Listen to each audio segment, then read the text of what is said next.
50 वर्षों तक हिंदुओं के राम मंदिर के लिए निरंतर संघर्ष की कहानी।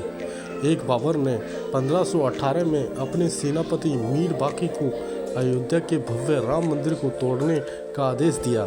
इतिहासकार कानिगम के अनुसार श्री राम मंदिर को बचाने के लिए हिंदुओं ने जान की बाजी लगा दी थी। 1,74,000 हिंदू वीरों के बलिदान के बाद ही मुगल मंदिर को हानि पहुंचा सके थे, लेकिन इतना मजबूत बना हुआ था कि तोड़ने के लिए तोप के गोले का इस्तेमाल करना पड़ा। 2.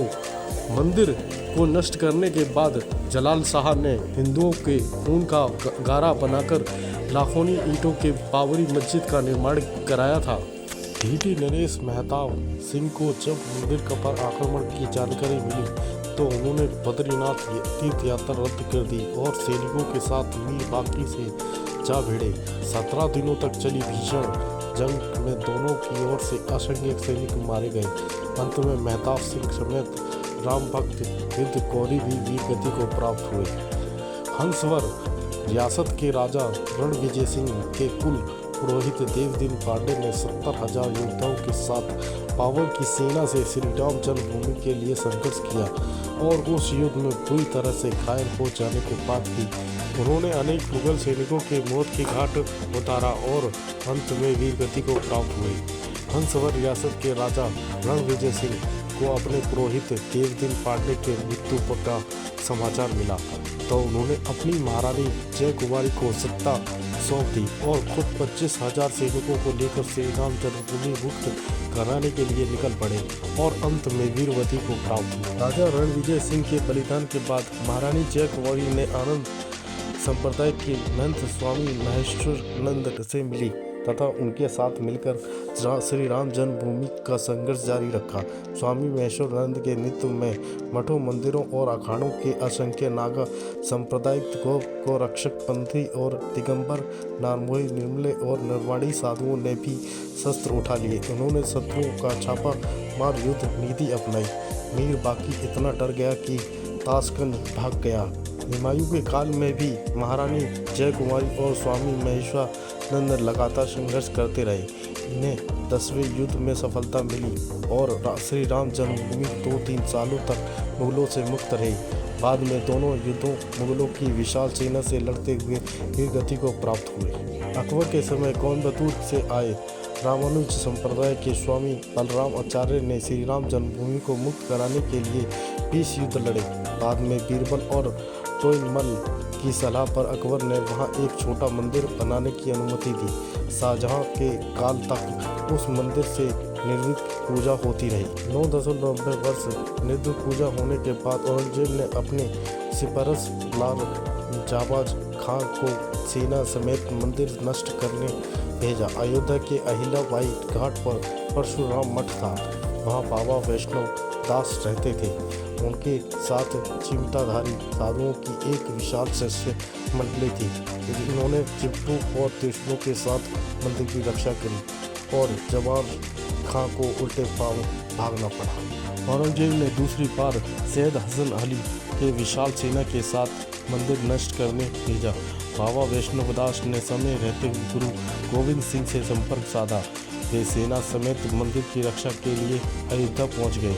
उन्होंने साधु सेना के साथ मिलकर मुगल सेना को धूल चटा दी तथा हसन अली स्वादतगंज के मोर्चे पर मारा गया। 1664 में औरंगजेब ने फिर एक विशाल सेना मंदिर तोड़ने के लिए भेजी, लेकिन तब तक गुरु गोविंद सिंह भी लौट चुके थे। मुगल सेना ने चबूतरों पर बने लघु मंदिर को तोड़कर गड्ढा बना दिया, लेकिन श्रद्धालु वहीं आकर पूजा करते थे। अमेठी के राजा गुरुदत्त सिंह और पीपरा के राजकुमार सिंह ने नवाब सादर अली से श्री राम मंदिर के लिए संघर्ष जारी रखा।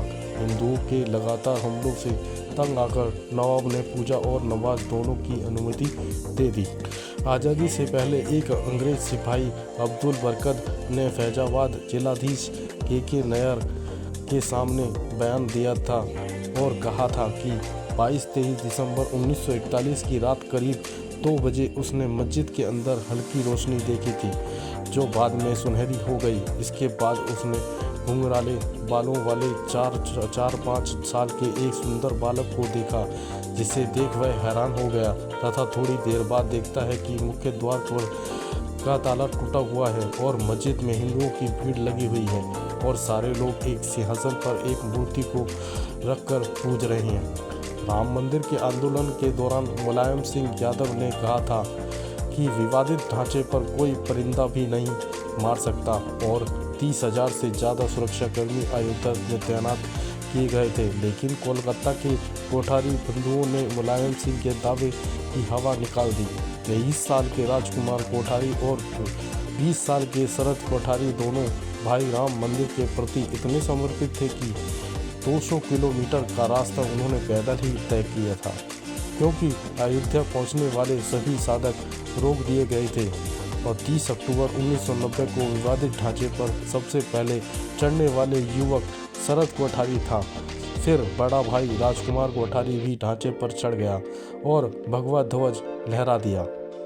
30 अक्टूबर 1990 को विवादित ढांचे से सीआरपीएफ के जवानों ने दोनों भाइयों को पीटकर खदेड़ दिया, लेकिन इसी बीच पुलिसकर्मियों कार सेवकों पर फायरिंग शुरू कर दी।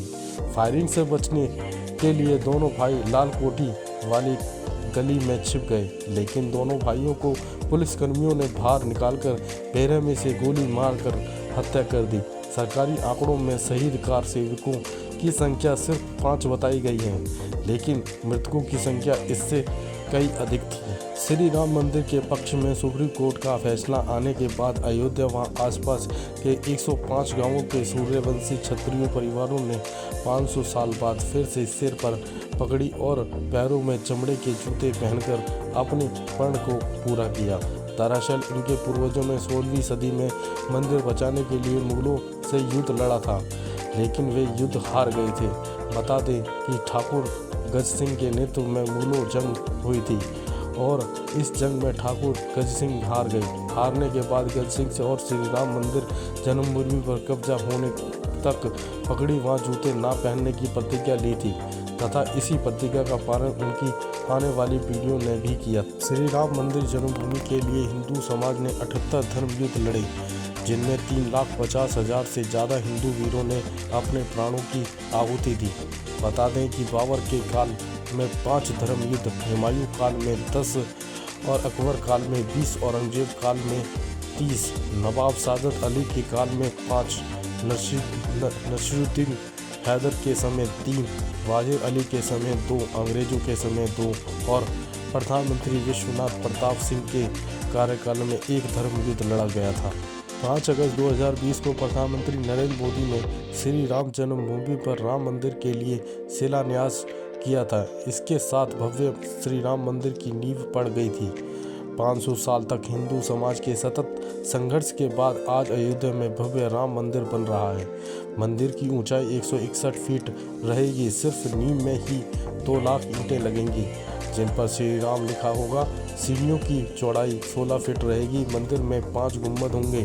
पूरा मंदिर 360 पिलरों की पर टिका होगा तथा इसमें गर्भगृह, कुतुब मंडप, नित्य मंडप और रंग मंडप होगा। जय श्री राम। अगर वीडियो पसंद आई हो तो हमारे चैनल को सब्सक्राइब करें। धन्यवाद।